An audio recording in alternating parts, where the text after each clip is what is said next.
I'm recording the session and I want to give the floor to Marius for his intervention. Go ahead, Marius. Marhaba, good morning to everyone. It's a big pleasure and honor also to be with you. As Lana has said, I've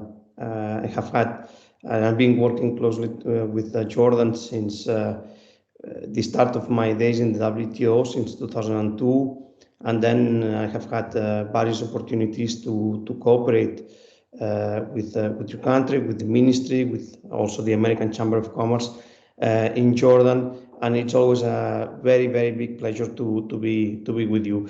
And actually, this area, subsidies, is one that has been following me and in my path of work in Jordan almost since the beginning, since 2002 when I joined the WTO. So it's almost 20 years of this work covering this area. I think it's an area that, as any areas in the WTO, it's always evolving. Even if the agreement itself on subsidies and countervailing measures has not formally been amended, you know that there are negotiations for a fisheries agreement, and I think that there will be wider negotiations covering many areas, and I think that subsidies is definitely one of the areas that will be affected. For instance, if we talk about horizontal issues such as improvement of quality of notifications, as you may know, this is an area which is very problematic. Many members have complained about that, and without transparency, all the substantive provisions of the agreement and other WTO agreements, they suffer. So once again, before moving into this substantive part of it, I wanted to thank very much the American Chamber of Commerce, Lana and all her colleagues for organizing this event. And obviously, even if the organizers is very important, a special thanks to all the participants. You make the events. And of course, once again, I think because this area, I understand that is very important to Jordan. We've been working together with the American Chamber of Commerce on a USAID project since I think it was end of September, beginning of October, also with the ministry. And I understand that this is a very important moment on this matter for Jordan, and I'm very glad that there is so much interest, and of course we would be very happy to address any questions that you have. Without much more preamble, because the time is limited, indeed. Lana, if you could go to the next slide, please.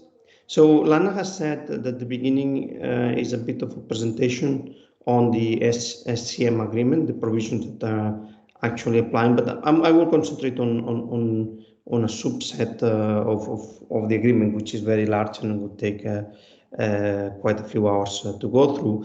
And these points that I wanted to focus on is to clarify that, first of all, not all types of government support, government action, are subject to the rules of the agreement, the WTO agreement on subsidies and countervailing measures. So only, and I think this is very important because sometimes one hears that we will not, for instance, be able as a country, if we exit to the WTO or if we are WTO members, to grant subsidies, say for education or for health or some other public related aims or objectives. And actually, I think this is, for instance, one area that one is to be very clear from the beginning, that the agreement applies to industrial subsidies. Agricultural subsidies also, they have in principle specific rules under the agreement on agriculture. But it's very important that the subsidies and countervailing measures agreement applies only to industrial subsidies. So again, in no way it affects the sovereign right of WTO members or acceding countries to provide subsidies in other areas, such as the ones I mentioned. Now, I think what is very important also, leaving that aside, is that only there are certain types of subsidies that fall under the scope of the agreement. And I will talk a bit more about this in the next slides, but basically in this slide that we have in front of our eyes is this green area. Yeah, so there are lots and lots of programs that the members have in place that either they do not constitute subsidies, or if they are subsidies, they are not specific. And if any of these two premises is met, then this subsidy or this scheme or this measure can be maintained and it's not subject to the rules of the subsidies agreement. And then focusing on the inner circles, the yellow and the red, but first the yellow, I think it's very also important to say that among the subsidies that are subject to the rules of the subsidies agreement, there are most of them actually, they fall under this yellow area. These are subsidies that are specific, but they are not in the red category. Yeah, and with respect to the subsidies, generally members can maintain them without any problem, except if they cause an adverse effect to another member. So this is a legal concept that is then developed in the agreement in Articles 5, 6, etc. What it means adverse effect. But for instance, an adverse effect is if you export a subsidized product to another country and it causes injury to the domestic industry of the importing country, then this subsidy program causes an adverse effect, and then the importing country can conduct a countervailing or anti-subsidy investigation and impose countervailing duties on imports from the country that is subsidizing its products. But it's not prohibited. So the country that has this yellow subsidy can continue providing it. But of course, when exporting to the country that has imposed countervailing duties, then of course accessing the market will be a bit more expensive for the importer, because the importer will need to pay the additional countervailing duty. Yeah, but again, just to be clear, these subsidies they don't need to be removed. And then there is the subset of red subsidies, that these are problematic because they affect the free allocation of resources.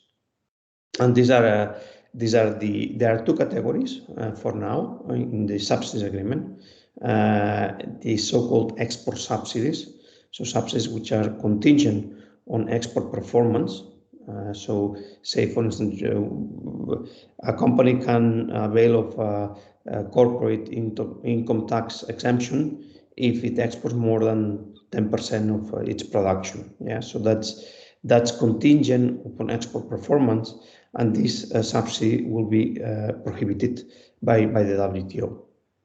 And the second category, which is a little bit less common, but is still very common, especially in certain sectors or industries, is the so-called import substitution subsidies.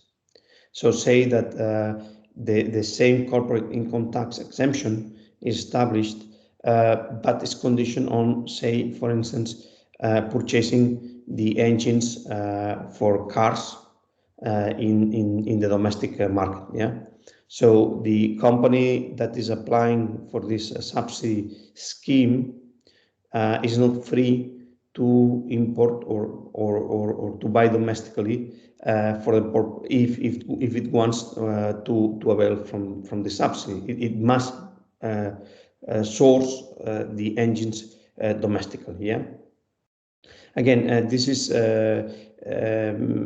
not so often as export subsidies, but there are some industries like the automotive industry or the renewable energy industry, in which we see lots of programs in WTO members in the past or in present days, in which such type of import substitution requirements continue to exist.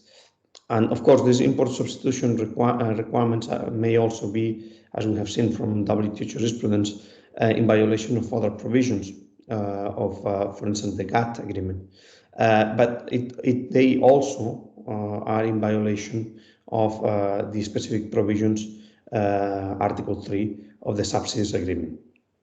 So I think the focus probably of most of our discussions will be more on export subsidies, because I think these are programs, or there have been certain programs that have been used by Jordan, and as Lana will speak later on in her presentation, these are the type of requirements that they should be removed from legislation in order to be in full compliance with WTO provisions.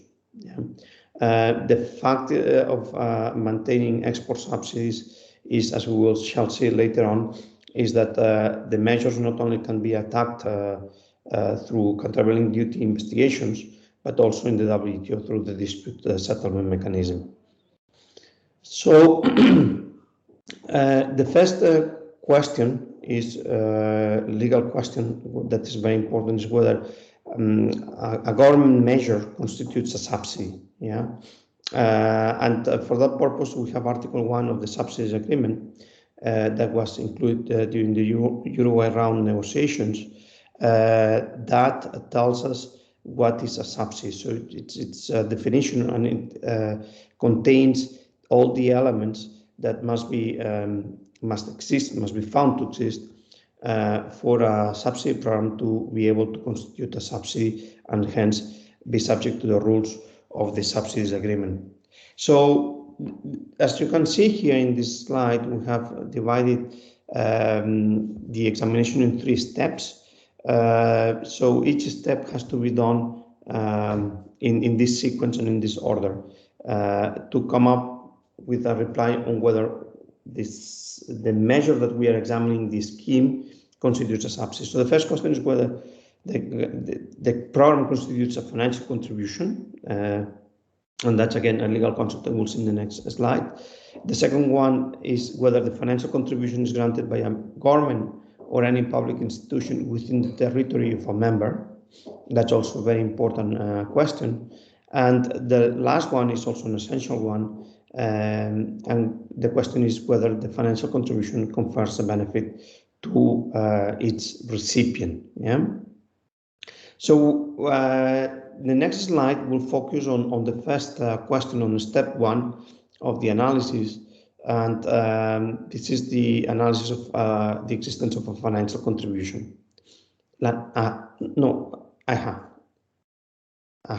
you, Lana. So the agreement, and Article 1, contains an exhaustive list of types of financial contribution that, if they exist, are the first step in this analysis of the existence of a subsidy. The first category is the existence of a direct transfer of funds. So the government provides a grant to enterprises, then there's a direct transfer of funds. But if a public-owned bank extends a loan to also enterprises in the country, there is also direct transfer of funds. So this category of direct transfer of funds covers many different forms of conveying financial resources from the government or a public body to a private enterprise. Yeah. And it's probably one of the most common, together with the third category that we'll see in a minute. The second category is the potential direct transfer of funds, and that's a loan guarantee is the perfect example. It's one of them, but this is another type of financial contribution. The third category is also very, very common, and it happens when government revenue that is due is forgone or not collected.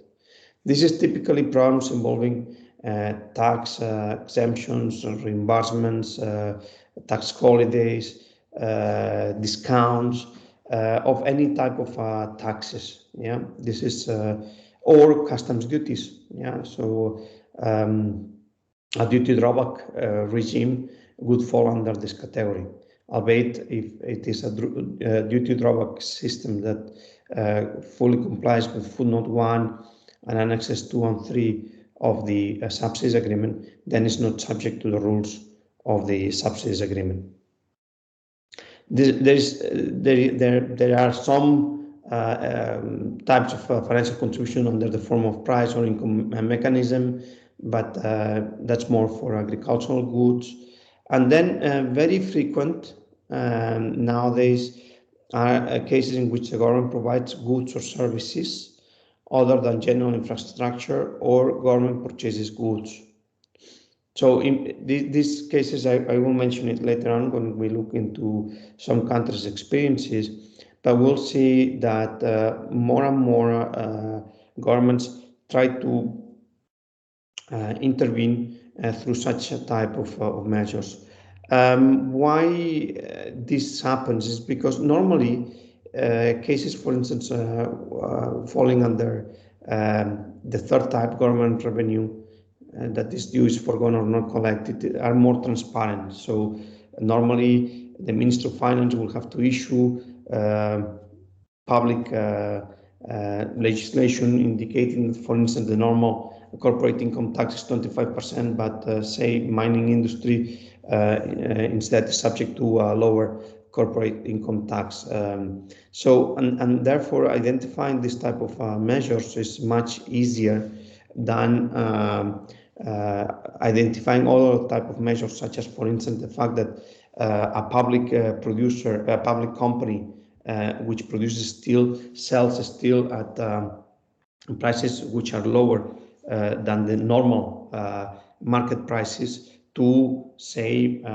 downstream industries such as automotive producers or whatever. Yeah, normally this type of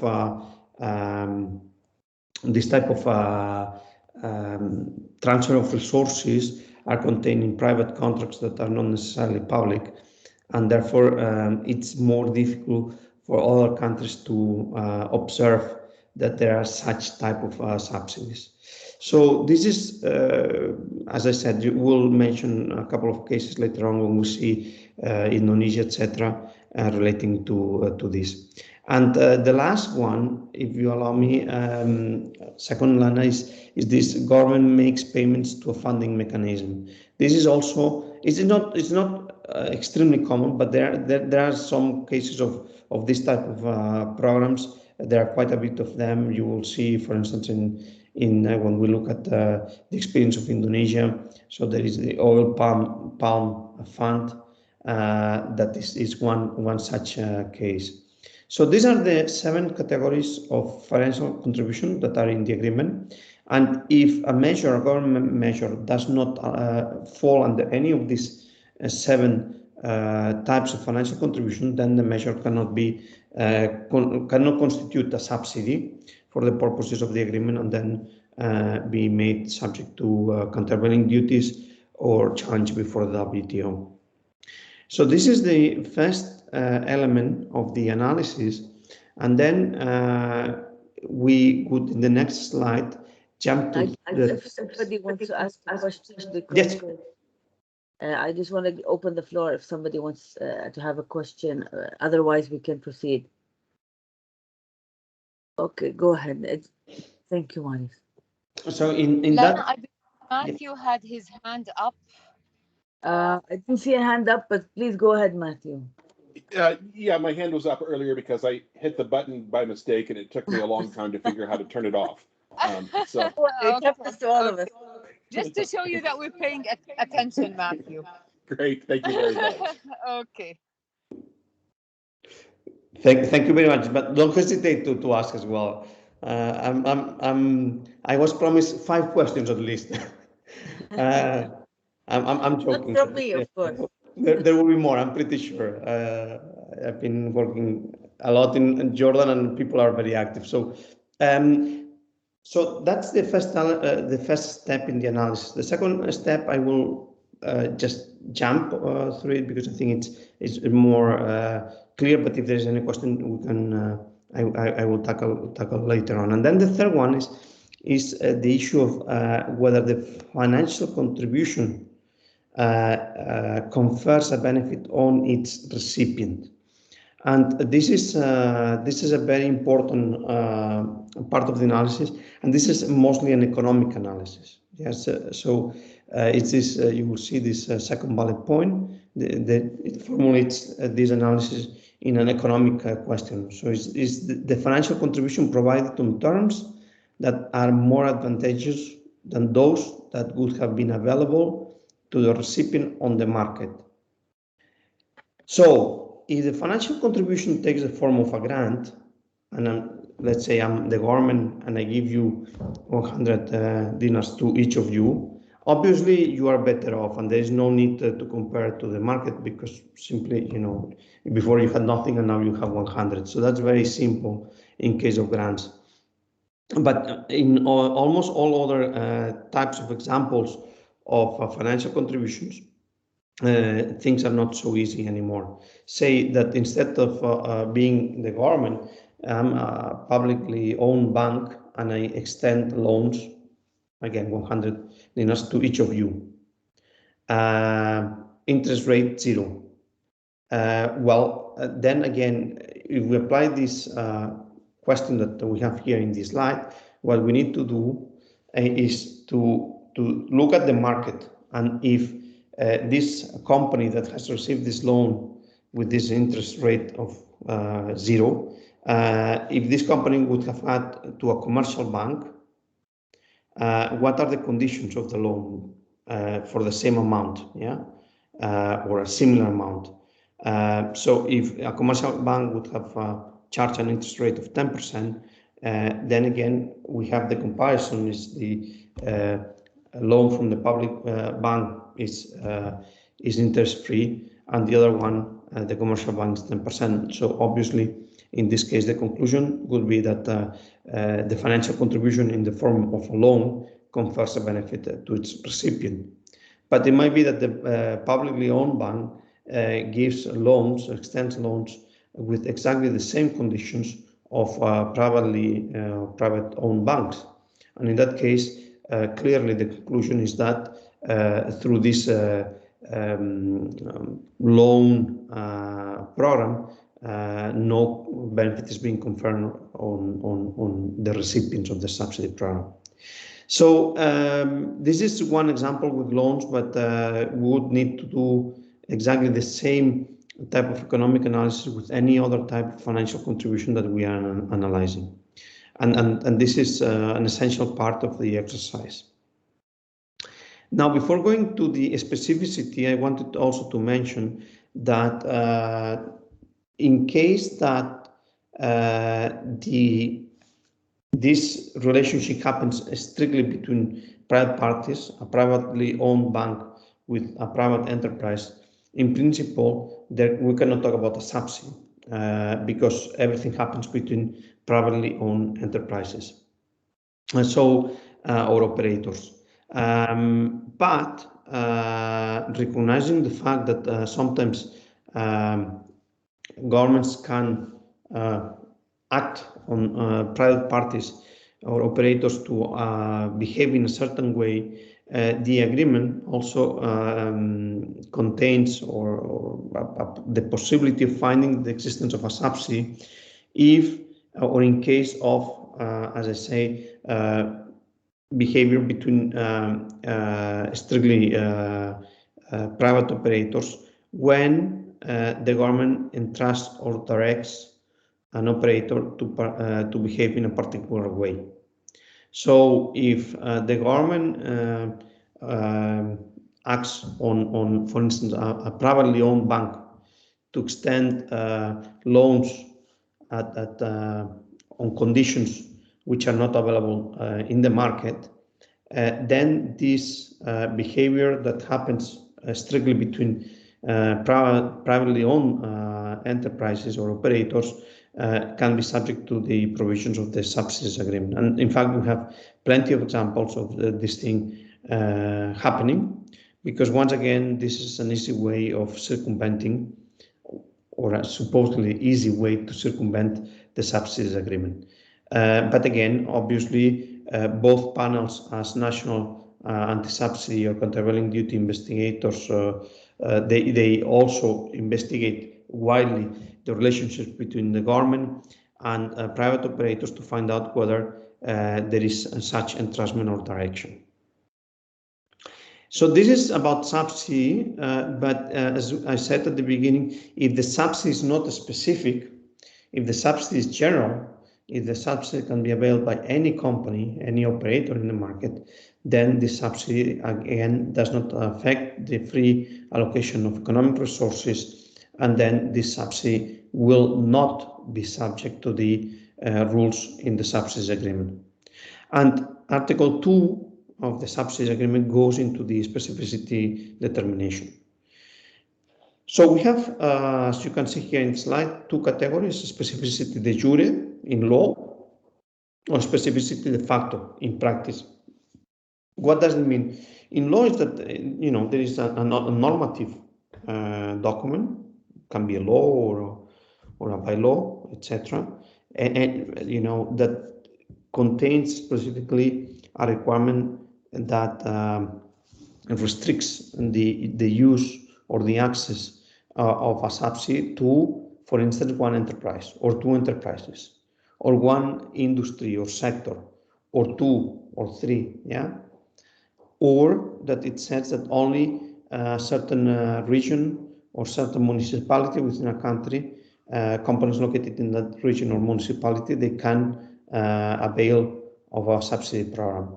So all of that is written in a normative document, and that makes the subsidy specific de jure. Also very important, if we are dealing with a prohibited subsidy, automatically that subsidy is specific. Now, there are many cases as well where governments, they draft normative acts in a way that seemingly the subsidy program is non-specific, that again any operator can avail of it.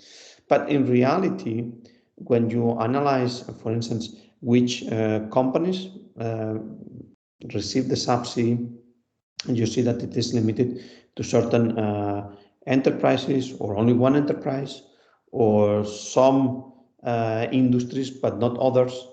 And then both a panel or a national trade defense investigating authority, based on this selected or targeted use of the program by certain industries, can conclude that this subsidy program is specific de facto. Now, if a program does not meet any of these requirements, simply is non-specific. And if a program is non-specific, then the subsidy rules contained in the subsidies agreement, they do not apply. You will see that in the agreement there is a part of the agreement entitled non-specific subsidies, and it contains rules relating to regional development subsidies, subsidies for environmental purposes, and there is a third category. But this part of the subsidy agreement is no longer applicable since 31st December 1999. So it's there, it's still written in the agreement, but actually it's no longer in force.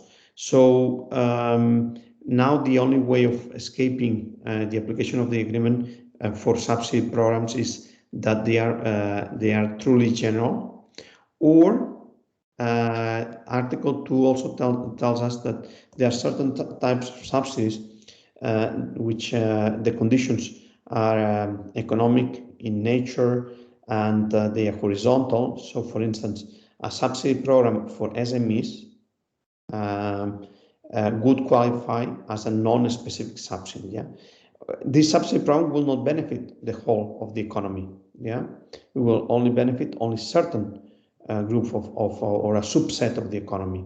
But again, if you comply with the requirements of building up a program in the way that Article 2 says, then this program will be non-specific. And again, there are lots of such types of programs that are being used, developed and used by countries throughout the world. Next slide, please, Lana. So so this again is based on the initial slide. And so the comfortable zone is the zone in which you can move almost freely, and the yellow zone can put in some cases problems, but again, it's more likely to happen in case of big countries that have or reach high market shares worldwide of production and sales of certain goods. But for a country like Jordan, having yellow type of subsidies, the risks that you would be targeted are fairly low. The high risk zone is the red zone. Yeah, that's very clear. These are subsidies, the export subsidies and import substitution subsidies, that they should not be in the legislations of most countries in the world. Only least developed countries can have, for instance, export subsidies in accordance with WTO rules, and some other developing countries which still do not reach a certain level of development. But beyond that, these subsidies should not be in the rule book of any country. Now, this is the theory. In practice, unfortunately, as we see, that's not the case. And I will mention, for instance, the case of Tunisia, that is not doesn't have the right to keep still and grant export subsidies, and they have them.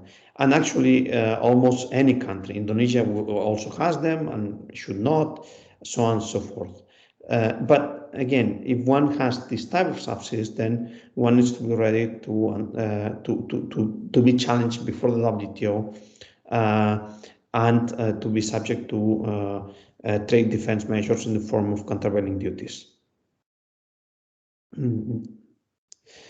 So this is the first part of my presentation.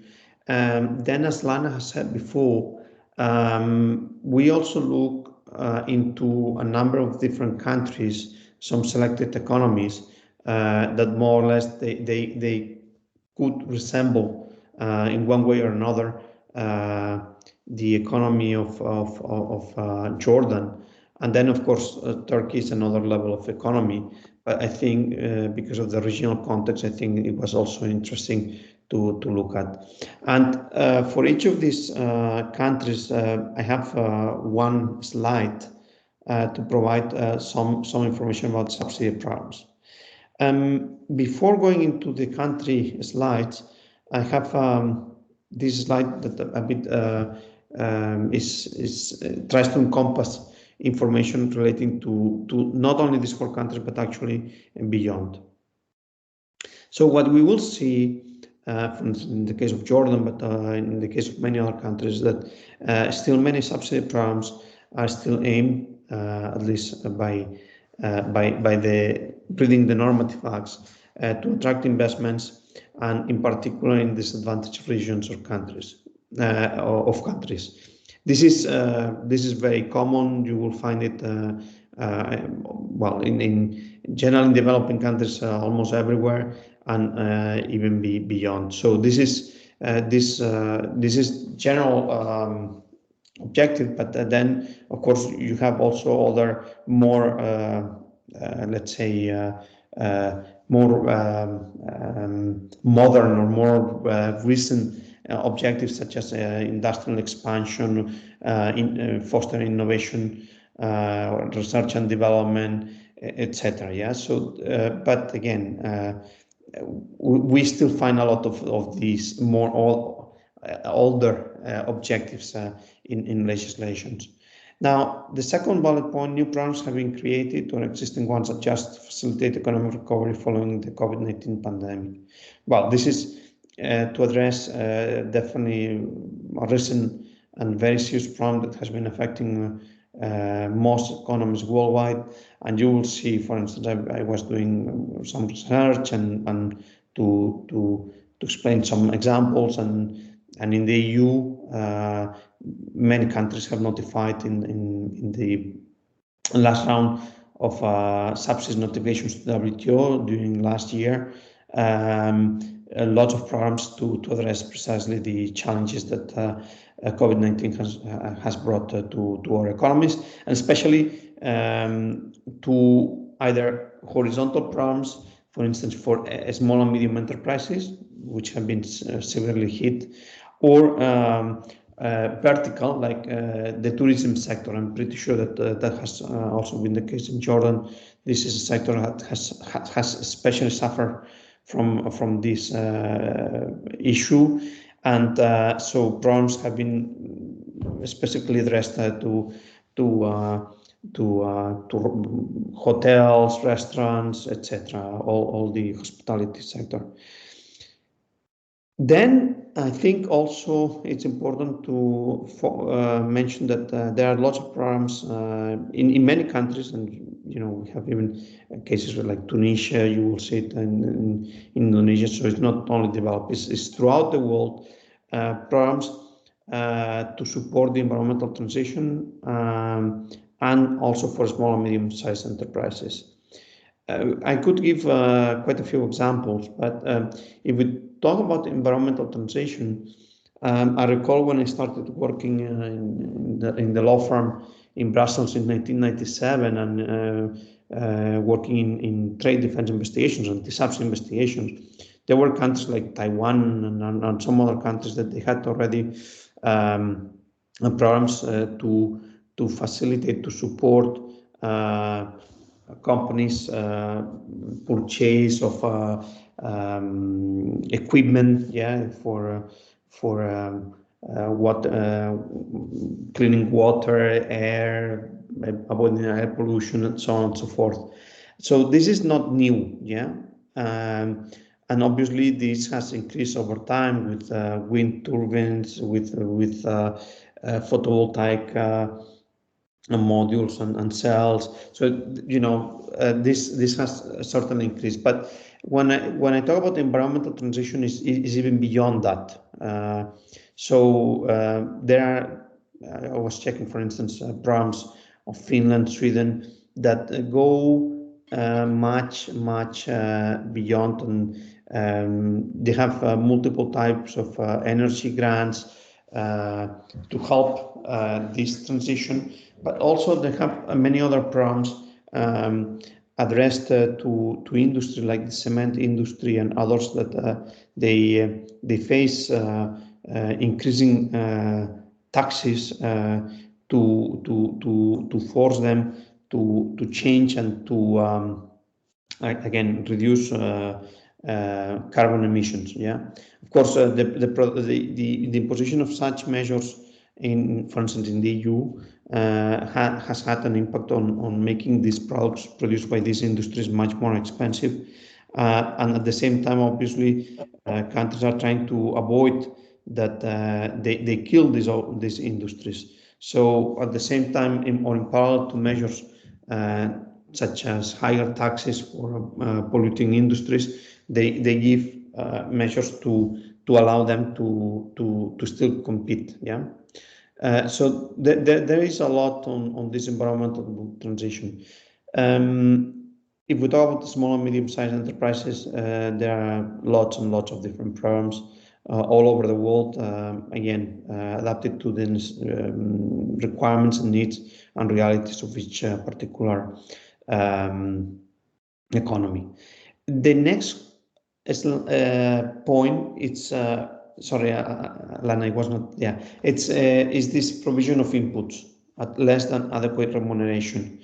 This I have seen also when I started my career. I had seen sometimes the EU investigated the provision of energy by the Thai government. Yeah, but now this has gone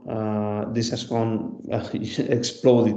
So now it's absolutely everything. You will see, for instance, an example, or then when we talk about Morocco, of an investigation conducted by the United States against imports of phosphate fertilizers, and there the biggest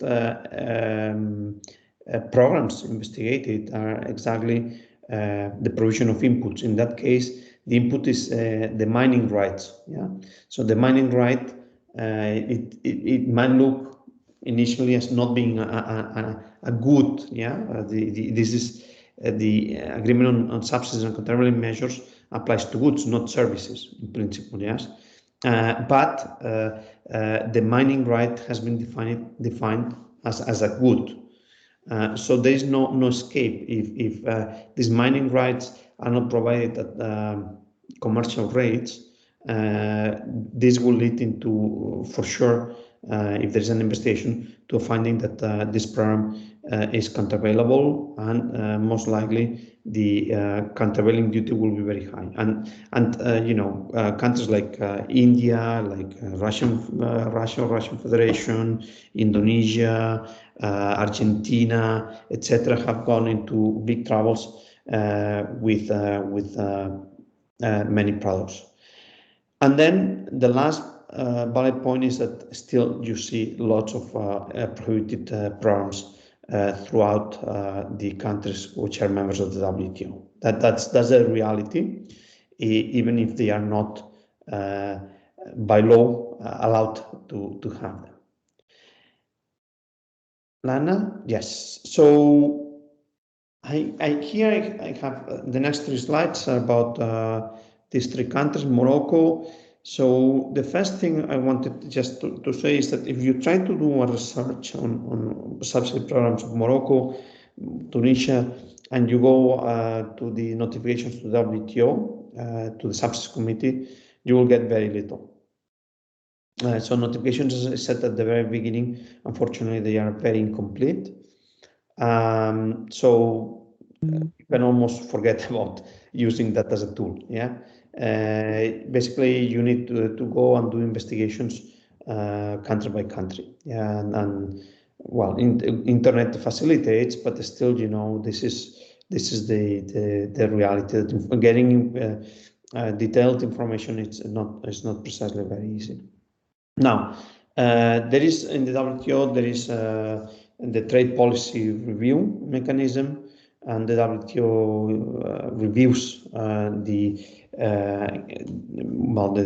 the trade policy regime of WTO members every certain number of years, and then you get some sense, better sense of the subsidy programs. And what we saw from these notifications and trade policy review of Morocco is that they have basically the free zone regime that has its own specific benefits attached to it.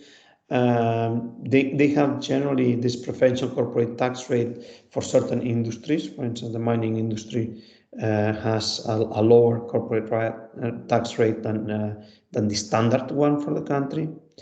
And then there are many different types of investment incentives. So I have noted here some, but there are more. Yeah, they have the duty drawback system also in place in Morocco, and then through this investigation that was conducted by the United States on phosphate fertilizers, we could find out information about other subsidy programs. Some of them, again, not easy to find. For instance, they benefit from a bond program extended by the government of Morocco, and there were some other programs as well, which are also export subsidies. So this is Morocco. Tunisia. Tunisia has most of the programs containing the investment incentives code. So it has a very long list of programs included in this code. But then they also have, I think, if I recall well, is a free economic zone law that also contains quite a few problems. Many of them, they are again tax related, so tax incentives. Yeah, but there are some other types of non-tax incentives, but mostly are tax incentives as well. So, and as you can see, for instance, if you the two first sub-bullet points, the total export regime, so it's very clear that this is a regime, as the title of this program says, it's clearly export contingent, yeah. Or even the second one, partially exporting resident enterprises. That's also a subsidy program that requires export performance for companies operating under this program to be able to avail of benefits, grants under the Export Market Access Fund, etc.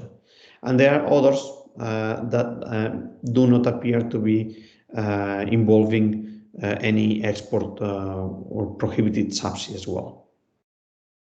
And the next slide is Indonesia.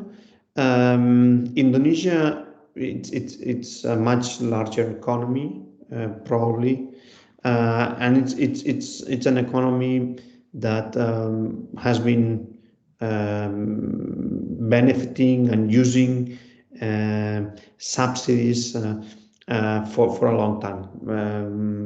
My first anti-subsidy investigations from 1997, 1998, they already involved Indonesia, India as well. So it's a country that has an incredible experience in using a very wide range of subsidies. Now they have the traditional ones, regional development, etc. But they have also these new ones for micro, small, and medium enterprises, e-commerce. So they are also, let's say, updating their range of government support programs to adapt them to the current economic situation of the country. And again, these programs investigated. There are lots. I have when Lana circulates the presentation, you will see in the notes. There is a long list of subsidy programs. It's Indonesia is just it has a very long list of such programs. But again, you have, for instance, in this case, very famous biodiesel investigations conducted by the EU, the United States, against imports of biodiesel from Indonesia.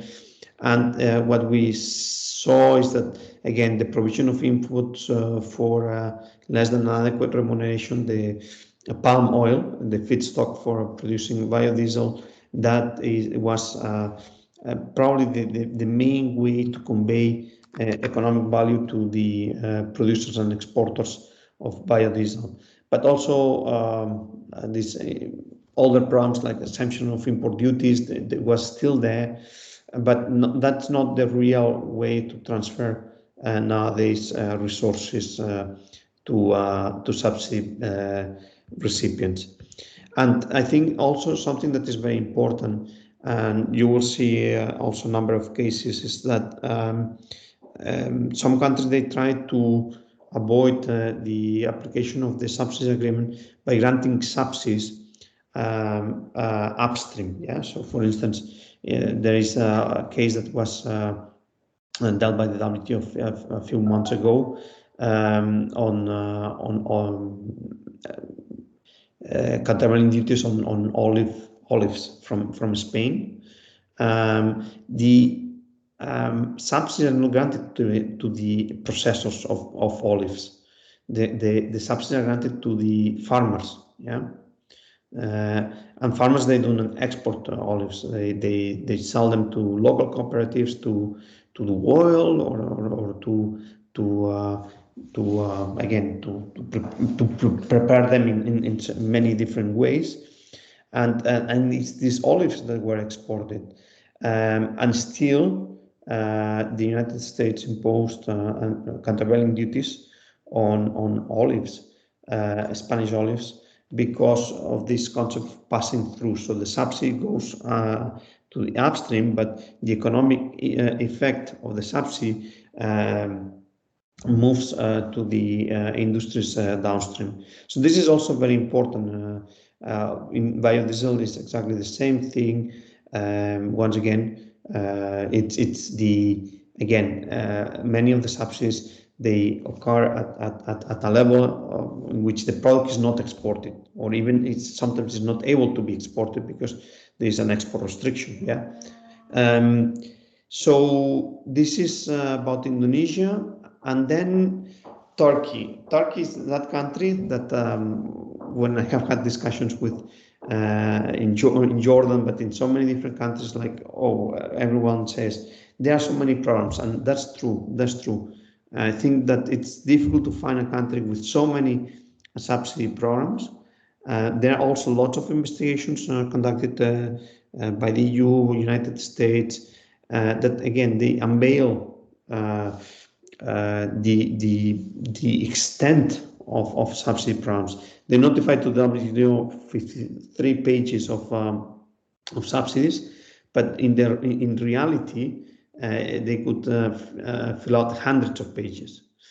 And again, if you look at trade defense investigations and the subsidy or countervailing duty investigations, for instance, look at this certain aluminum foil that is mentioned here in this slide. So there were more than 50 programs investigated by the U.S. Department of Commerce in just one investigation. Yeah? Now, what is interesting is that even though there are so many programs, the anti-subsidy or countervailing duties imposed on Turkey or Turkish exporters are rather limited. One would expect that with so many programs, they would get very high duties. And what has happened, or what normally you see, is that in many cases, the usage is very small. So it's like, it's that you have lots of programs and they use kind of small amounts for each program, and through that, often they escape the application of very hefty, very high anti-subsidy or countervailing duties. Yeah, it's a strategy, I believe, that exists, and also in the case of Turkey, you see programs that are clearly prohibited. They are export subsidies, and they still exist in that country. I have taken a lot of time. I think I pass the floor to you, Lana, and I will be very happy to reply any questions that you have. Thank you so much. Thank you, Marius. And as always, it's really learned. I always learn something new every time I hear your presentations. I just want to say, if anybody wants to ask a question, because you gave quite an in-depth and wide presentation, I just want to allow somebody, if people want to ask a question before we move, look at the Jordan context a little bit, and then we can have questions and answers. So if anybody wants to ask a question, please go ahead. Okay. In that case, let's talk a little bit about the Jordan case. And I'll try to just give a general historical context. As you know, Jordan joined the WTO in 2000. The WTO has a basic rule. It's called the Single Undertaking, meaning that if you join the agreement and the different rules, you have to comply with all the rules. So there's no exceptions. When Jordan joined, it had a few subsidies programs, and it was supposed to remove them, which it did with time. But it did ask for an exemption because Jordan's economy is based on export growth. So the philosophy of the Jordanian economy since the 70s, indeed. And that's why we see a lot of the programs that Marius mentioned that exist in like economies, where we have development zones and free zones and special economic zones and different investment incentives. They're all geared towards attracting investment to promote growth through export, so export-led growth. For this, with this background in mind, Jordan asked for a waiver. A waiver is a special mechanism applied in the WTO, and it means exactly that, like a waiver. So I forgive you.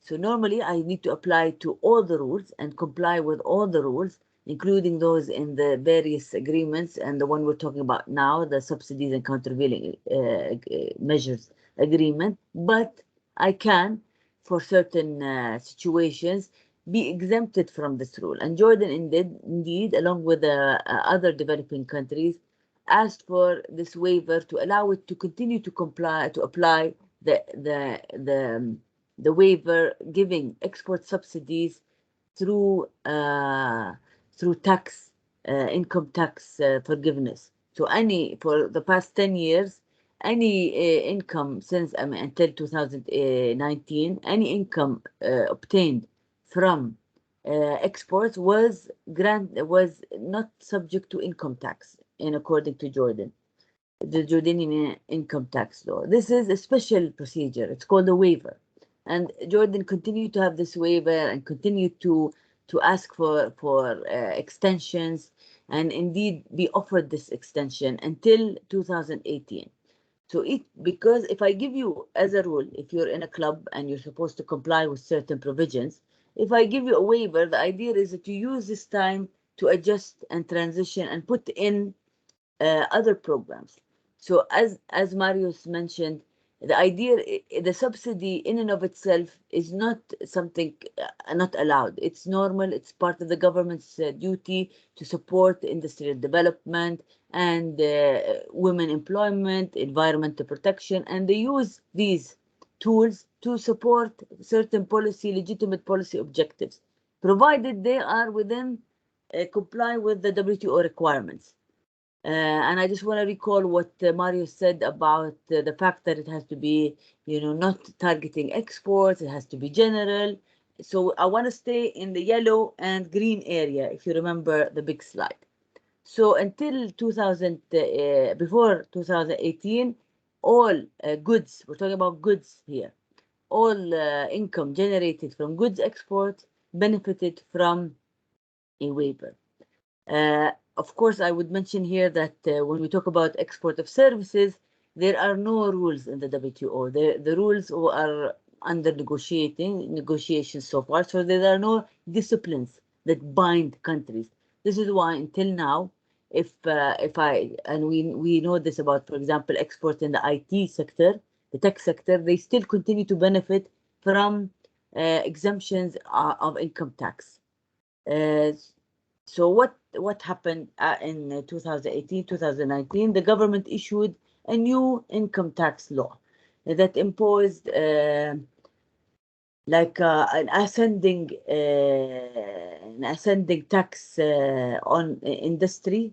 Hopefully, it will reach in 2023 5%, but from 14 to 5, and it accompanied it with two regulations that will give relief to the industry for, supporting legitimate policy objectives. The first one is the income tax here they are. The regulation for income tax incentives for the manufacturing sector. And the second one is the manufacturing activities regulation. So it's a specific support program for the industry. So together, these two programs one of them reduces the one issued based on the income tax. The first regulation, income tax incentives, would reduce the percentage of income tax levied on the industry as a whole, on all its income, whether it's from export or local sales, based on increments attached to number of women employment, things like that. The second one gives a financial rebate, which is the manufacturing activities regulation, and it's issued pursuant to the investment law. So it's kind of an investment law. It's under the investment incentives umbrella. It gives a cash back to the companies, and it was applied in the past 2 years, and indeed some companies did benefit from various sectors. But however, if we just want to talk about the industry manufacturing support scheme, it does clearly not aligned with the articles of the WTO agreement, because it's targeted for exports. So in that sense, we are in violation of the WTO. Despite that, we had some companies benefit. About are the figures that we got. They're published in the newspaper, and we got them from the ministry. About 60 companies in the manufacturing sector from different industries. So, but as these programs are not compliant with my international obligations under the WTO, the government canceled the program, and they want to put in its place a manufacturing support fund. This fund, what we know about it is that it's being supported by the government budget, also with some grant support from the Ministry of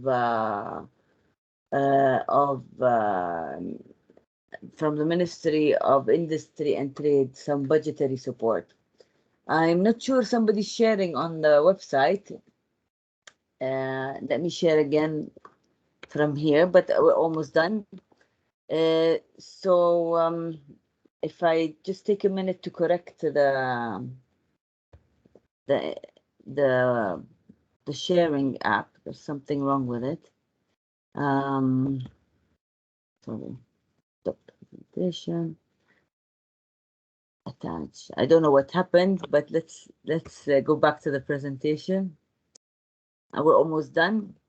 So the scheme that the government, we were on this slide, we were talking about how the scheme is not compliant with the WTO, and the government has to adjust it. So it canceled the old regulation, the manufacturing regulation, which gives financial rebate back to companies based on a percentage of their exports, which is a clear violation of the WTO rules.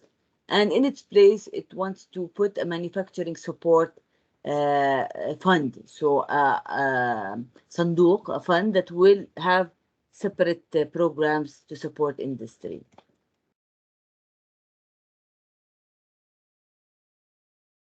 So what do we know about this fund?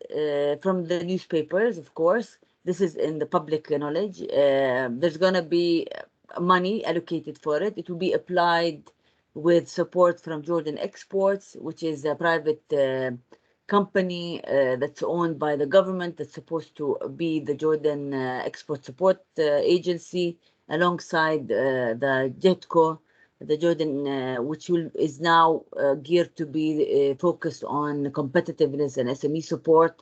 So they will have different schemes alongside a scheme to support loan guarantee export insurance from the loan guarantee scheme. So this is what we know about it. But when you see the objectives as they are declared in the public domain, we find that they continue to be not compatible with the WTO and need to be adjusted. So with that, I will revert back to Marius, who will talk to us about what are the possible options that Jordan can use that will keep us in the red and the green areas of the rules and the WTO disciplines. So thank you very much. If you have any questions, I'm happy to answer before we go back to Marius, and then we can open the discussion for dialogue. Marius, please go ahead. Thank you very much, Lana, and dear participants. So I have only a final slide about this subsidy program or programs. Based again on good practices from other countries. I think what I present here is fairly straightforward, but I think it's always important also to mention, because we see, I think if I recall well, this income tax exemption program of that was one of the measures adopted a few years ago in Jordan. I understood that is not a program that has been used very much, and that goes to the first and other points here in this slide. That I think that it's very important that when a program is developed, to ensure that the objectives of the program are aligned with or are feasible, yes, and also that the benefits that are provided under the program, the requirements that are set by the authorities in order to be able to for the program to be able to be used, and also the rules related to the administration of the program are well thought, so that a program that is developed is actually is able to be used, yeah, and I think that's again I think it's very it's something that is all very logical, but at the same time we see that sometimes that doesn't happen with the programs that have been developed with the best intention.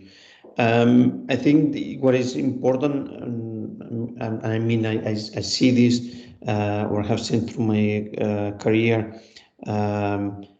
talking to companies, but also to governments when preparing programs.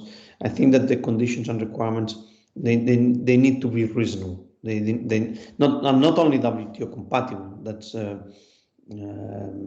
as I say in the last point, not to constitute a prohibited subsidy, at least in law.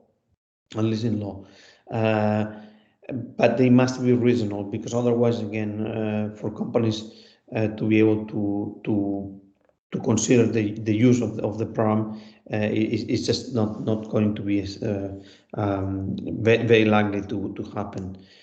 From the point of view of the government, they have to be easy to administer. If again they are very difficult to administer, then the scope for practices which are not precisely aligned with the legislation are going to be very high, and this is something that I saw the previous advice done by USAID or experts under USAID program, in which they emphasized this already. I think 2 or 3 years ago, it was very, very important when again analyzing a possible replacement for programs in Jordan which are WTO inconsistent. And obviously a reasonable benefit to subsidy recipients. If that's not on the table, then companies will not go for it. That's very, very, very clear. International practice may be useful, but in the end, the reality of each economy is different from other economies. So programs need to be landed in the local circumstances and realities. So this is something again. It's very important. So the examination of other experiences is just the starting point of a long journey. Yeah. This is what I wanted to say. I think that Lana has already in the previous slide mentioned some elements based on information which is publicly available. But again, I think in the end, press is press, but the reality and what is the important and necessary is to work with a draft of normative acts and ensure that they are again at least in law they do not contain a prohibited subsidy. That's and in the case of Jordan, I think mainly the problems work with export subsidies. So this export contingency is something that will be very important that is removed. And again, it's not only from the point of view of WTO consistency, but also you are negotiating bilateral agreements, trade agreements with other countries, and you should expect that these requirements, they appear or they are also sought commitments by your other partners outside the context of WTO, outside the context of the WTO negotiations. Yeah, I think this is very important because companies, or at least again, it's in my experience, companies they want to have some level of certainty, and they want to know that if they make a business decision, this business decision will stand and will be good for a number of years. And again, especially if we talk about export-oriented industries, the fact that they can be challenged abroad through anti-subsidy or countervailing duty investigations, it's a big threat, yeah, for them. So again, they make investments, etc., and then they find out that actually subsidy programs that they have been using they are prohibited, and that might be problematic. So I think this is something which is very important to keep in mind. Of course, you can always be targeted. Again, if you are in the yellow area, you could be targeted, but the hurdles are higher, and therefore the likelihood of being targeted is considerably lower. Thank you very much, and I look forward to questions. Thank you. Thank you, Marius. I think you made the really valid points towards the end, and indeed, the Jordan agreement, the FTA with the US has a dedicated article to subsidies and the use of subsidies. So I would also mention here that Jordan is approaching WTO review, which happens every 7 years. So we expect, I don't know with the COVID situation, but we're due for a trade policy review in Jordan. And I think the big takeaway from this is that it is not illegal to give support to industry, but it's how you give support in a fair way so that you don't distort trade. And it should be for, I say, legitimate policy objectives like supporting employment, supporting competitiveness, and things like that, the environment. So there's a lot of tools out there that we can use to help our industries be competitive and grow. So with that, I think we can open the floor for discussions. I will stop the presentation and invite people to please intervene. Muhammad, you have your hand raised. Go ahead.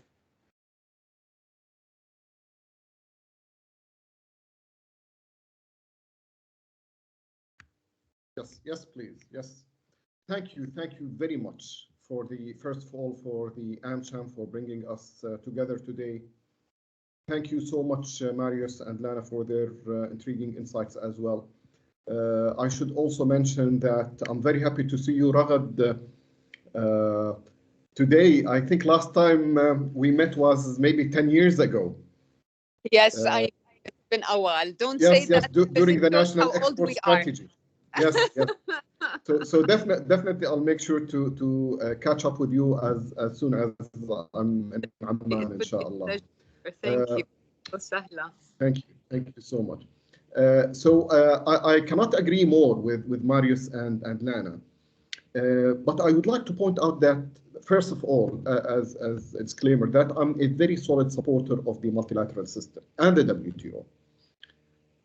But at the same time, I should stress that we in Jordan are a developing country. We should make the best of the system, as all countries in the world are doing. This means that to comply, I'm also, I'm totally in agreement that I should comply with the subsidies agreement. But I think we should not be so creative in such compliance. Jordan must be creative, to the contrary, in using the exceptions given to the developing countries. In order to make my story short, I think Jordan, as a small economy, as a small country, can make the best of the system when looking at the exceptions embodied in the agreement.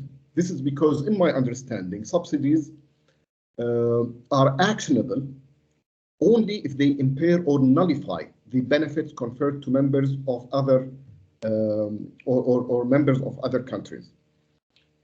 Jordan, when applying the subsidies, should take into account that there is no presumption that subsidies granted by a developing country results in serious damage to other countries. Now, such serious damage shall be demonstrated only by the positive evidence, which means that the burden of proof falls upon the complainant. This is what has been mentioned in the decisions of the WTO dispute settlement system. In my opinion, it's unlikely that a country like Jordan will cause a serious injury in the sense of the agreement, as it's unlikely that Jordanian export subsidies might displace or impede imports or even exports of any like product of any other member. Nor do I think Jordanian certain subsidies could lead to any dangerous market share variation in any given market. Maybe I would conclude by mentioning a very important exception as well, which is also confirmed by the WTO dispute settlement system literature, that when a subsidy is implemented by a developing country and does not exceed a 2 to 3%, then it's not actionable. So what I call for is that exceptions are there to be used. Unless we've been targeted by a dispute in the dispute settlement system, I think we should make the best use of the exception given to us as a developing country in the agreement. Thank you again so much. Thank you, Mohammed, Dr. Mohammed. Of course, for those who don't know who he is, he's a professor of international trade, and we're very privileged to have you. I want to I think there's a lot there. So if you allow me, Marius, I want to move to we have 2 more questions, and then we can maybe answer, because Mohammed makes some very valid points. They're technically detailed, and I know Marius will be able to zero in on the issues for you. So I want to go to Omar Fanik, our colleague and a good friend as well. Thank you for being with us. And then I'll give the floor for Mohammed Akhrishi from the US Embassy. So please, gentlemen, go ahead. Good morning, everyone, and thank you, Lana. Thank you for arranging this. First of all, I'd like to apologize for joining lately. It still showed that it will start at 11, so I missed quite a lot of that. But anyway, and I'm sorry if I'm going to ask a question that you already covered at the beginning.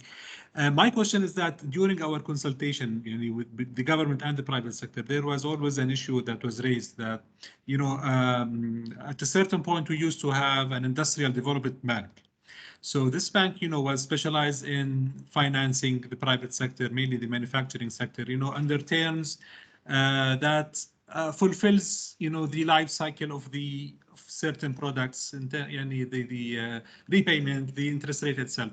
So if Jordan wants to relaunch a similar, not to have direct export subsidies, but to have a financing tool to reintroduce this industrial development bank, that would require supported, I would say, interest rate. Is there any violation there? But definitely it won't be open for all sectors, but I think, at the terms that is much more easier than commercial banks. Is there any risks or it might cause any problems? Just I'm thinking out loud. Thank you. Good question, Omar, as always, and we'll hear the answer in a little bit. Mr. Akhrishi is also a good a colleague and a learned colleague from the U.S. Embassy, head of the agriculture from the U.S. Department of Agriculture. We work closely with him, and I'm very happy to see you with us today. Please, sir, you have the floor. Good morning, everybody, and thank you, Lana. Thank you, everybody. for this opportunity. I'd like to comment rather than to ask. Actually, last time I was in Geneva WTO meeting was the collapse of Doha round for the same issues raised in here. That first of all, everybody is talking about it as if we are, I don't know how to put it rather than this, but acting as we are on a big date, although we are married. So the subsidies over there, the question is, does government of Jordan has enough money to subsidize more? Actually, the whole thing is withdrawing from the subsidy system. As up to this minute, the water is subsidized, electricity is subsidized, bread subsidized, but reform in subsidies. And to look at it from ag angle, the most successful agricultural sector in Jordan is poultry sector. And one of the main reasons that it has never received any subsidy in the whole history of Jordan. This is why it's successful.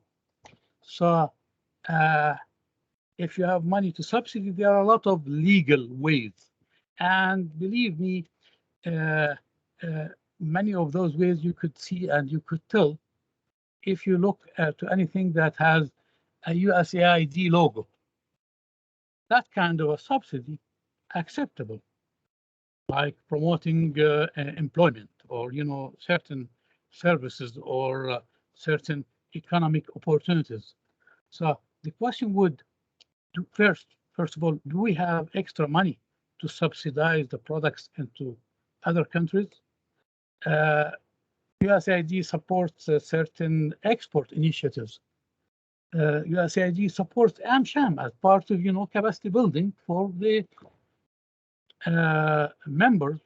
Some of them, they are exporters. So from that angle, I would say that we should focus more about what benefits people more, rather than to see where we can exploit something that we do not have to start with. Thank you. Thank you very much, Muhammad. And of course, indeed, we're able to be here with you today and have Marius, share with us his extensive experience because of the support that we receive from USAID, which we're very grateful to. If we don't have any other questions, I'm gonna give the floor to Marius. I think we can, if I may, I suggest we start with the question from Omar about the financing, because I believe the fund proposed by the government to replace the manufacturing support scheme, the regulation which gives money back for export, is a replacement for that.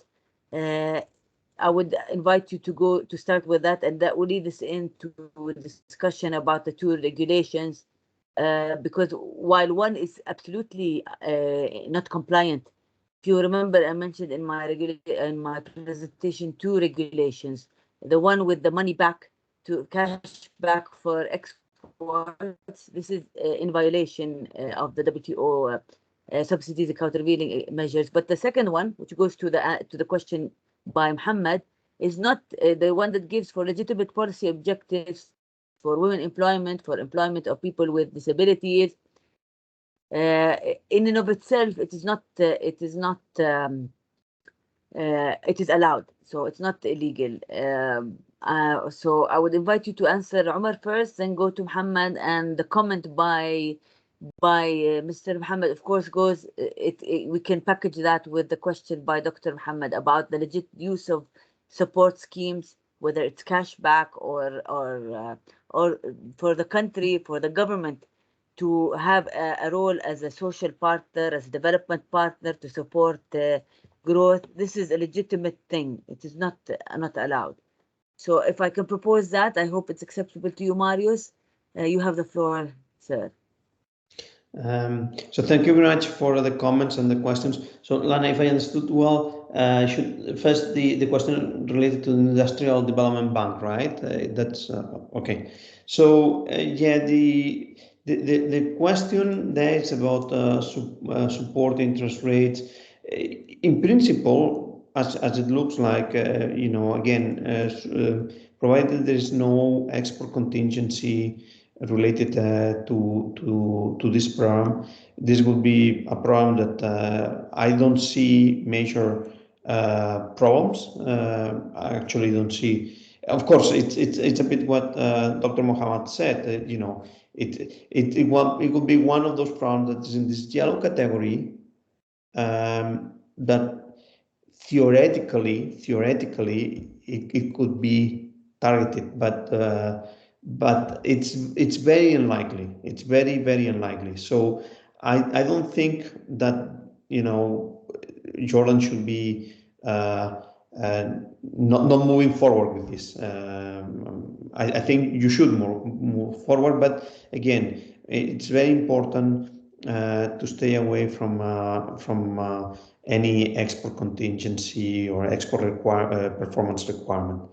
As I said, this type of programs, they exist in many countries, and I don't see any reason why Jordan could not move forward with it.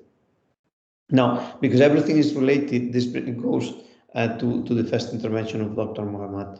And yes, I fully agree with him that once again, if we are in the area of yellow subsidies, there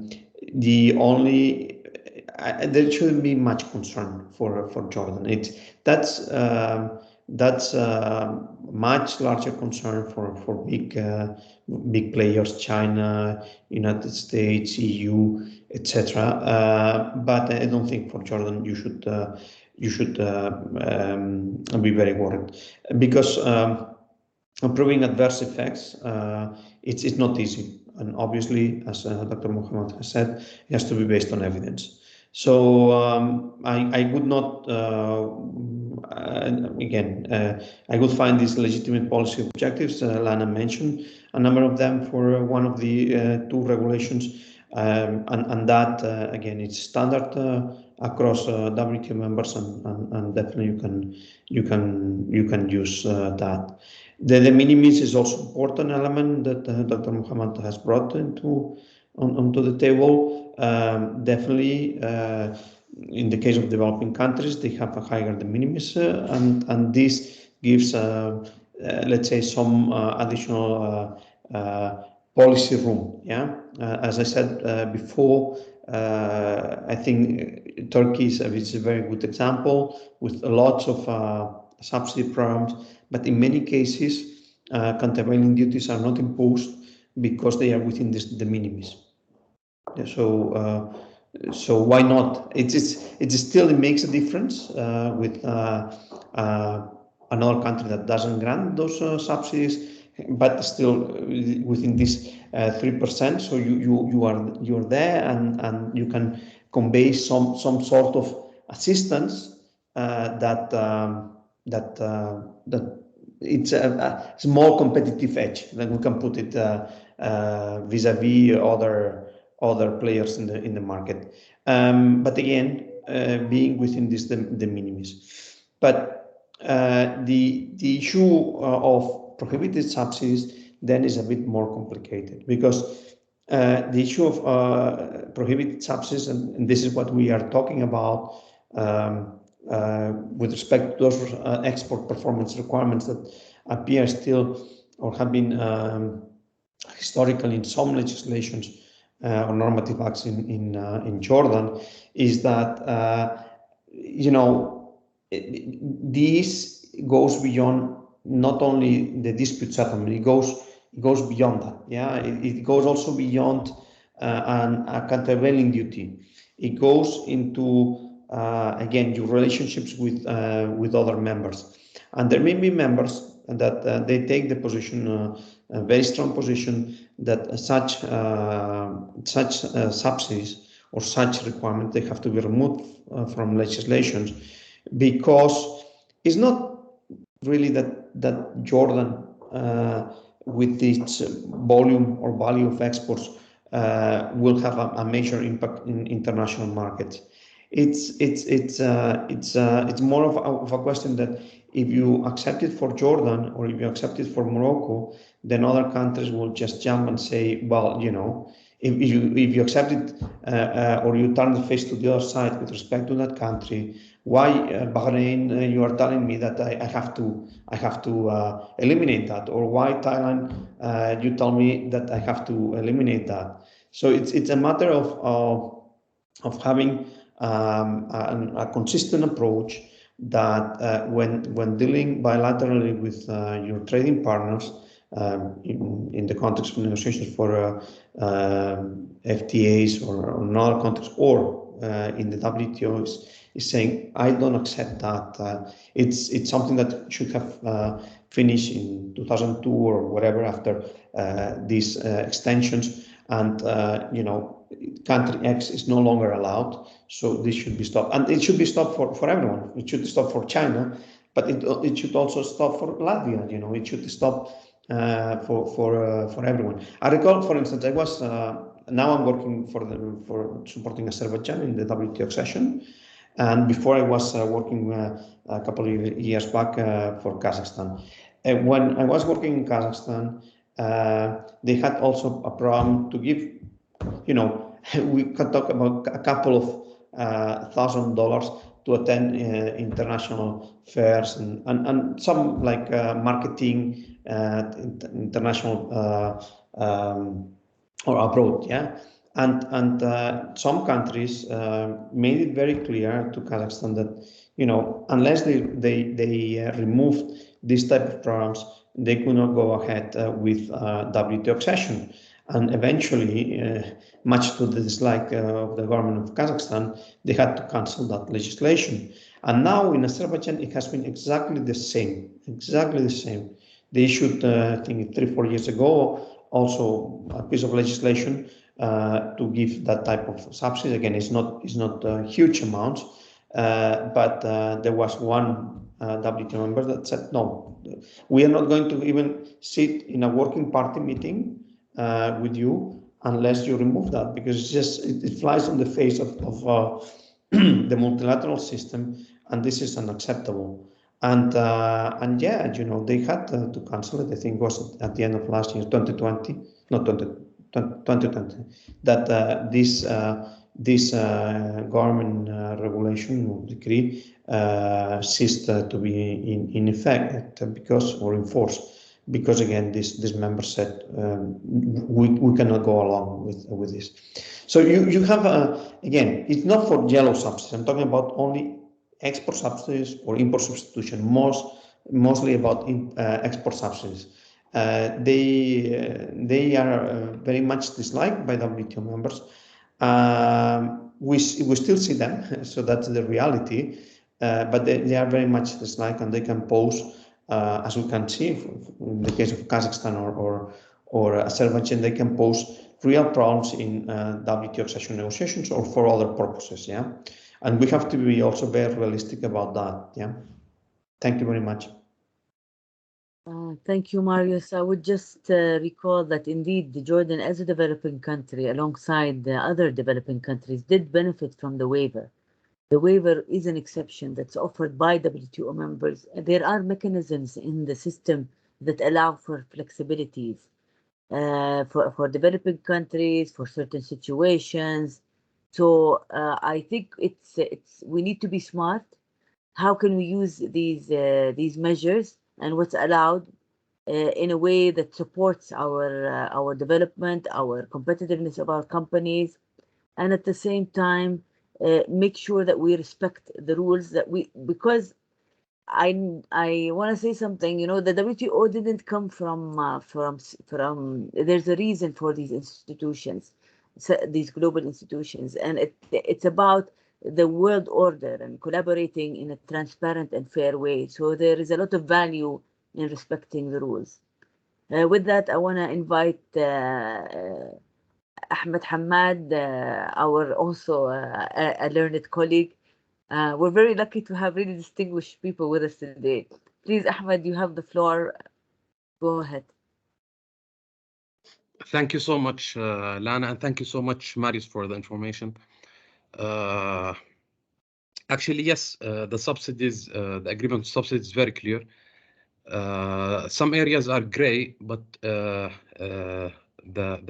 prohibited subsidies are very clear, which we had a waiver, as you mentioned, Lana, that we were using. But I just actually want to add that government subsidies are very important. It's not something that a few countries are doing. Most of developing, if not all of developed countries are have a lot of actually subsidies programs. But the issue is, what kind of subsidies do we provide? If you look at the subsidies notifications by members, you'll find some notification, hundreds of pages actually, from one country. So you'll have a lot of subsidies programs, but like most of developed countries, programs are focused on issues like or areas like R&D, research and development. They help their private sectors through research centers or universities to develop new products, to develop their products and to develop the processes. In addition to things like going digital. So the issue is, what kind of subsidies do we provide? Are these programs sustainable for our private sector or not? Actually, that's the main issue. So the money that is given by the government to the private sector should be sustainable. It's not about like subsidizing today the export or the production, and when the government suspends the program, then the companies are in trouble.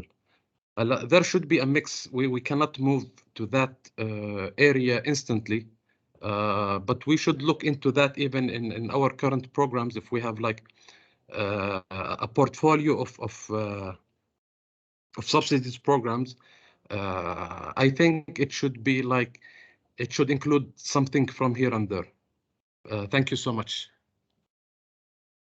Thank you, Ahmed. Indeed, I just want to, for everybody's benefit, especially for Marius, Ahmed was Jordan's representative in the WTO. So I was taking notes as you were speaking. But with that, I think we did discuss, we did try to provide with the support some technical assistance to the government to design some of the features of the upcoming fund, but we're not privy to the exact details. But I think we did propose some possible options like a grant or exactly supporting environment, supporting research. And I know Marius will definitely want to comment on Ahmed's intervention. And maybe Marius, you can talk a bit about what kind of schemes are out there. And maybe we could talk a bit about what would be good for Jordan to support companies' competitiveness is definitely out there. So Marius, please, sir, go ahead.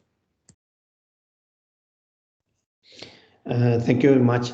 I'm not sure, Ahmad, but I think we have met when you were posted in Geneva. If I recall well, your name and surname sounds very familiar. I don't recall exactly, but I think we had met back there. But yeah, obviously this is.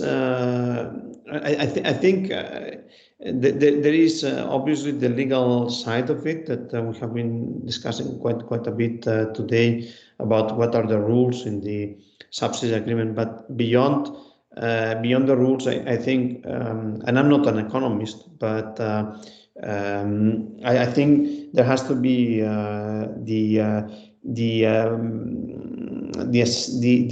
assessment and the decisions related to subsidization and what role the government should have I think that that links also to the comment from Mr. Hrishi.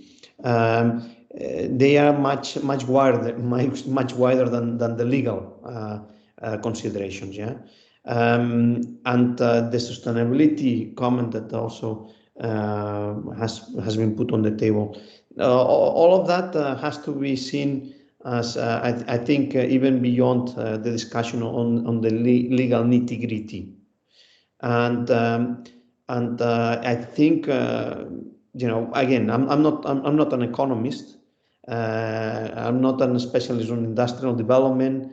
I think there has to be a lot of thought coming from many different sides into this question, and generally, obviously, I think that again, going to what Mr. Hrishi has said, the ideal situation is that the private sector deals with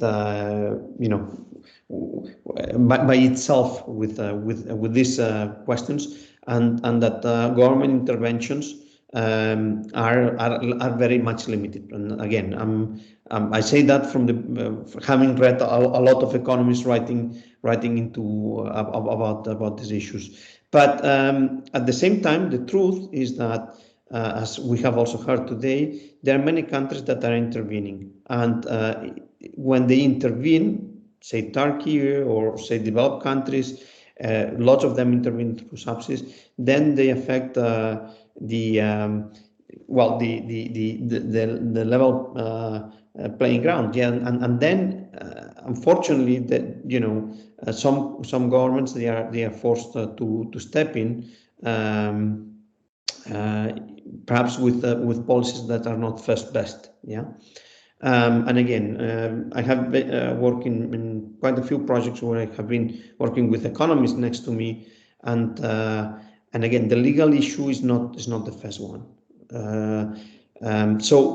But having said that, so we when we have been discussing with the government, we have been definitely putting on the table a number of different programs that are being provided by countries that go into some again legitimate policy objectives that the government of Jordan has in mind. And again, this is just contextual reference for possible decisions that are being made by the government of Jordan.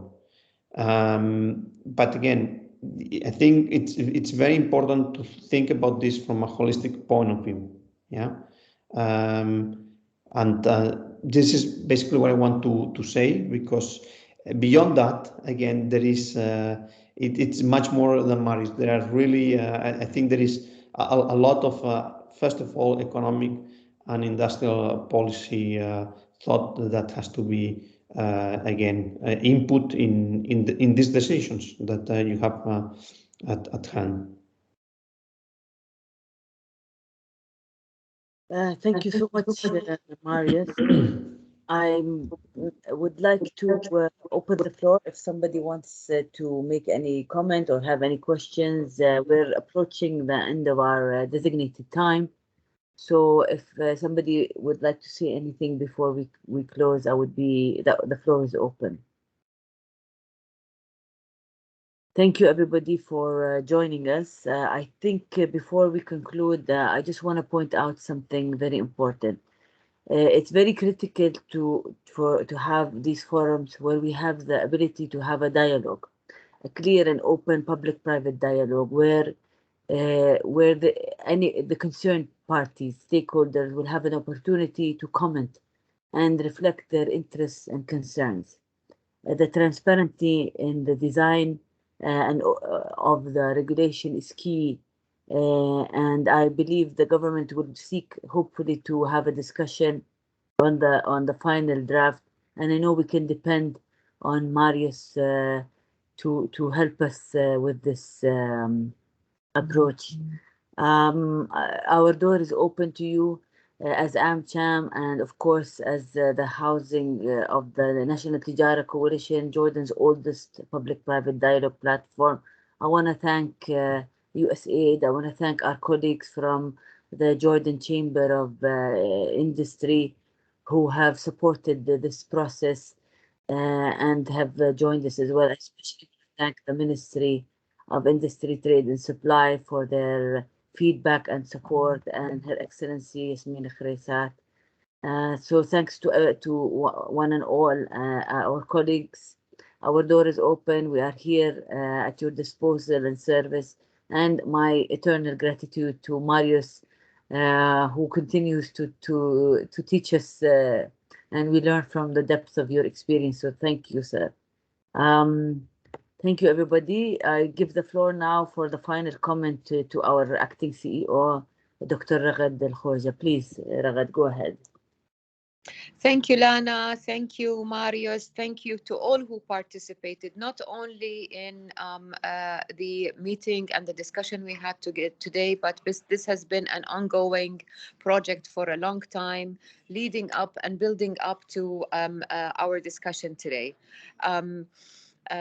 We hope that we can carry it forward, and I want to take this opportunity on all of your behalf to thank Lana from our team, who has been instrumental in making this a substantial and important discussion. And hopefully, Lana, after today, you will have some notes that you can share with everyone that has been participating and has had input in this process as an outcome of the discussion and what has been discussed today and agreed on.